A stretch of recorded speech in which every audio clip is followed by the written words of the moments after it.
நான் இந்த கேள்விக்கு ஒரு 1000 தடவை பதில் சொல்லியிருப்பேன். ஆனாலும் இன்னமும் இதே கேள்விய அம்மாங்கள் வந்து எங்க டிஎம்ல வந்து கேட்டுட்டே இருப்பாங்க.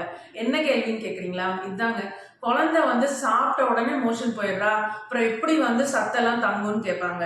இதுல என்னன்னா, இது வந்து ரொம்ப ரொம்ப காமனான விஷயம். இது வந்து ஒரு நார்மலான விஷயம் கூட. குழந்தைங்க சாப்பிட்டனி வாய், தொண்டைக்கெல்லாம் போகும்போது வயிற்றுக்கு போனனையும், அந்த சாப்பாடு வயிற்றுக்கு போனனையும் பெரிஸ்டால்டிக் மூவ்மெண்ட்னு ஒரு நார்மல் பிசியோலாஜிக்கல் ப்ராசஸ். அது என்னன்னா, குடல் சுருங்கி சுருங்கி விரியும்.